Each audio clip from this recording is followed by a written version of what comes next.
Hello guys, welcome back to Tech Simplified, and in this video I'm going to talk about how can you change your name in Signal. So without any further ado, let's dive right into this exciting video. Now, in order to change the name in Signal, you just simply have to open your Signal application. And after opening the Signal application, you just simply have to tap into this profile picture icon into top left corner.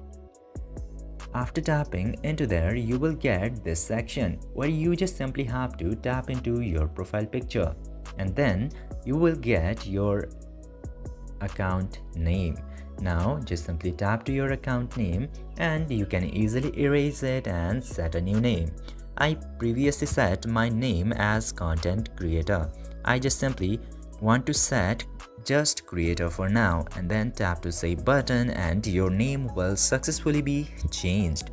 This way you can easily change your name in Signal. I hope this video was informative for you. If yes, don't forget to like, share and subscribe to the channel to never miss another update. Thank you for watching this video.